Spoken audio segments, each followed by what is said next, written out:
KF-21 8호기 스텔스 교란 개발 완료. KAI KF-21 보람의 미 에비에이션 위크 수상. 한국항공우주산업 KAI 은 자사의 KF-21 보라매가 세계적인 항공우주 전문 매체인 미국의 에비에이션 위크가 진행하는 2022년 연내 시상식에서 전투기로는 유일하게 방위산업 부문을 수상했다고 8일 밝혔다. 지난 3일 현지 시간 미국 워싱턴 DC 국립건축박물관에서 거행된 시상식에는 KAI KF-X 개발 책임자인 차재병 상무, 수석 엔지니어와 이희루 기술고문, 미주법인장인 김경준 실장이 참석했다. 에비에이션 위크는 1916년 미국에서 창간한 항공우주 전문지다. 올해로 65회를 맞은 에비에이션 위크 연내 시상식은 상업 항공, 우주, 방위산업, 비즈니스 항공 등 4개 부문으로 나눠 진행했다. 올해 방위산업 분야 시상자로는 KAI KF-21 보라매 외에 미국 자율형 블랙호크 헬기, 미국 공중기동 사령부 등이 꼽혔다. 에비에이션 위크는 시상을 통해 지난 7월 19일 한국이 독자 개발한 KF-21 보라매가 첫 비행에 성공했다. 최신형 4.5세대 전투기를 세계 시장에 선보인 기념비적인 비행이라고 평가했다. 한국형 전투기 KF-21 보라매의 시제품이 지난 17일 초음속 비행에 성공해 23년 국내 항공기 개발 역사에 또 하나의 이정표를 세웠습니다. KF-21C 제1호는 공군 제3훈련 비행단 4000에서 이륙해 남해 상공 약 4만 피트, 푸티 상공을 비행해 오후 3시 15분 음속 마하 1.0, 약 시속 1224km를 처음으로 돌파했습니다. 이종석 국방부 장관은 수많은 사람들의 헌신과 노력 덕분에 우리는 마침내 국내 기술로 개발된 최초의 초음속 항공기라는 역사적인 업적을 이룰 수 있게 되었습니다. 라고 말했습니다. 이 장관은 이번 초음속 비행 성공으로 강력한 과학기술군 건설 기반이 강화됐을 뿐 아니라 4대 방산 수출국을 향해 한 걸음 더 나아갈 수 있게 됐다 라고 말했습니다. 반면 2009년 방위사업청이 건국대에 의뢰한 사업 타당성 조사 결과는 경제적 타당성이라는 정반대의 결과로 불씨를 살렸습니다. 개발 선언부터 사업성 결론까지 9년이 지났습니다. KF-21 이 같은 날 초음속 비행에 성공했지만 8번째 초음속 전투기 개발사로 확고히 자리매김하려면 갈 길이 멉니다. 2020년 7월부터 시작된 지상시험은 2025년 8월까지 내구성과 기능 분야별 성능, 전체 기체 성능 등을 검증하는 과정입니다. 블록 1 시스템 개발은 2026년까지 완료되어야 2000대의 소티 비행 테스트를 완료할 수 있습니다. 이런 가운데 올 하반기에는 예비 전투 자격 관문을 통과해야 합니다. 이달 초 KF-21 시제품 3호기가 첫 비행에 성공했고 시제품 4호와 6호기도 상반기에 배치해 개발 속도를 높일 예정입니다.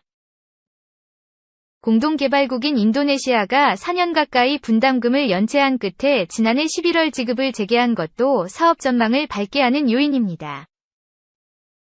2. 북열병식 개최. 오늘 오후 공개 가능성. 북한이 진행한 조선인민군 창설 75주년을 기념하는 열병식을 9일 공개할 것으로 보인다. 그동안 북한은 야간 열병식 사진과 녹화 방송을 다음날 공개해왔다. 군 관계자는 이날 북한이 야간 열병식 영상을 늦게 공개한다는 점을 감안하면 8일 진행된 야간 열병식도 9일 오후 늦게 공개할 가능성이 크다고 말했다. 북한은 전날 오후 8시 30분께부터 평양 김일성 광장에서 열병식 식전 행사를 시작한 데 이어 본행사를 진행한 것으로 전해졌다. 북한이 야간에 열병식을 개최한 건 이번이 5번째다. 과거에는 통상 오전 시간대 열병식을 진행했으나 2020년 10월 10일 노동당 창건 75주년 열병식 개최 시간 자정. 2021년 1월 14일 8차 당대회 저녁. 2021년 9월 9일 정권 수립 73주년 자정. 2022년 4월 25일 항일발치산 창건 90주년 저녁 등 최근 4차례는 모두 야간에 열렸다. 4차례 야간 열병식 영상을 공개한 것은 시간은 다음날 15시 이후다. 지난해 창건 90주년 행사는 저녁 8시에 야방송을 내보냈다.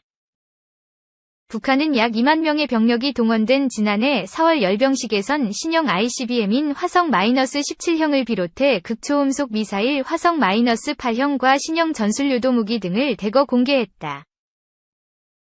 그보다 앞선 2021년 1월 노동당 제8차 당대회를 기념한 열병식에선 신형 잠수함발사탄도미사일 SLBM 인 북극성 5형과 북한판 이스칸데르 개량형으로 불리는 KN-23을 선보인 바 있다. 북한은 통상 50년 단위로 꺾어지는 정주년에는 행사를 대대적으로 개최하는 경향이 있다. 이번에는 건군절 75주년을 기념하는 만큼 대규모 열병식과 함께 그간 개발해온 신무기를 대거 등장시킬 가능성이 있다는 전망이 나온다.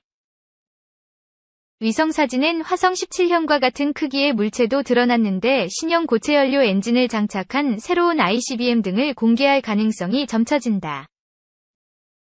하지만 북한이 열병식 영상을 공개한 이후에야 정확한 분석이 나올 것으로 보인다. 2월 8일은 1948년 평양 역전광장에서 북한 정규군인 조선인민군 창군식이 열린 날로 북한에서 건군절이라 부른다. 50년 단위로 꺾이는 해인 정주년을 중시하는 북한은 70주년에 이어 75주년인 올해 다시 건군절 열병식을 개최함으로써 군사력 강화 의지를 내세운 것으로 풀이된다. 김정은 국무위원장의 참석 여부는 파악되지 않았으나 집권 이래 12차례 열병식 중 11번 참석한 전례를 볼 때 참석 가능성이 높다고 점쳐진다. 김 위원장이 참석해 연설했다면 대남 대미 메시지를 담았을 것으로 여겨진다. 3. 대건군절 열병식 전후로 미군 정찰기 한반도 투입 동향 감시. 북한이 지난 8일 밤 건군절 제75주년 열병식으로 실시한 가운데 미군 정찰기들이 한반도에 잇따라 투입됐다. 열병식을 비롯한 북한군 동향을 파악하려는 의도로 보인다. 9일군과 항공기 추적 사이트 등에 따르면 전날 오후 미 해군 P-8A 포세이돈 해상 초계기가 충남 태안반도 일대 해상 등에서 정찰 비행을 실시했다. 공군 RC-135V 리벳 조인트 전자정찰기도 수도권과 서해 상공 등을 비행하는 모습이 드러났다. 이들 정찰기가 전개된 시점으로 볼 때 북한 건군절 열병식을 전후로 북한군의 움직임과 통신 내역 등을 정찰하려는 의도로 풀이된다. 미국 민간 위성업체 맥사 테크놀로지가 공개한 평양 일대 위성사진에 따르면 북한은 건군절 열병식에서 2017년 당시 공개됐던 신형 대륙간탄도미사일 ICBM이나 그 개량형 등을 선보였을 가능성이 있다. 당시 공개됐던 미사일은 러시아의 3단 고체연료 ICBM으로 최대 1만 1000km까지 날아가는 토포램과 유사한 부분이 있었다. 이를 두고 북한이 고체연료 ICBM 개발 의지를 다시 한번 과시하고 기술적 진전이 있다는 점을 드러내려 했다는 해석이 나온다. 합참 관계자는 이날 국방부 정례브리핑에서 한미정보당국은 어제 8일 열병식에 대해 북한 공개 보도를 포함해 각종 자료를 종합해 분석 중이라는 입장을 밝혔다. 4. 괴물 탄도미사일 현무 5. 군 대북 경고 공개 검토, 배 도발 원점 초토화 위력. 북한이 9.19 남북군사 합의를 노골적으로 위반한 무차별 도발을 이어가는 가운데 군이 세계 최대급 탄두 중량의 현무 5 고위력 탄도미사일의 시연 발사 영상을 정식으로 공개하는 방안을 검토 중인 것으로 알려졌다.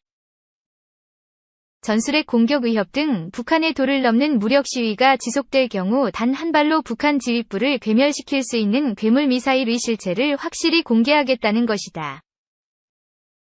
앞서 국군의 날 1일 기념식에서 8초가량의 흐릿한 비행 영상이 공개된 것을 제외하고는 현무 5의 실체가 구체적으로 확인된 적은 없다. 16일 동아일보 취재를 종합하면 군은 전방위적이고 위험 수위를 넘는 북한의 도발이 계속될 경우 현무 5의 시연 발사 영상을 정식으로 공개하는 방안을 검토하고 있다. 북한 지휘부가 한국을 겨냥해 전술핵을 장착한 미사일의 발사 단추를 누르는 순간 그에 버금가는 위력의 벙커버스터로 도발 원점을 초토화할 수 있는 우리 군의 보복 능력을 제대로 보여주는 방안을 고려하고 있다는 것이다. 최대 AT, 추정, 위 탄두를 장착하는 현무호는 지하 100m보다 더 깊은 갱도의 지휘 전략 표적을 파괴할 수 있을 정도로 관통력이 뛰어나다. 현무호는 북한의 탄도미사일보다 더 정확해 도발 원점에 대한 쪽집게 초토화가 가능한 것으로 평가된다. 북한은 14일 동 서해 완충구역에 560여 발이 포병 사격을 한 것은 남측의 포 사격에 대한 대응 조치라고 주장했다. 조선인민군 총참모부는 15일 대변인 발표에서 13일과 14일에도 아군 제5군단 전방지역인 철원군 일대에서 적들의 포사격 정황이 포착돼 대응 시위 사격을 했다. 면서 앞으로도 철저하고도 압도적 군사적 대응 조치를 취해 나갈 것이라며 후속 도발을 예고했다.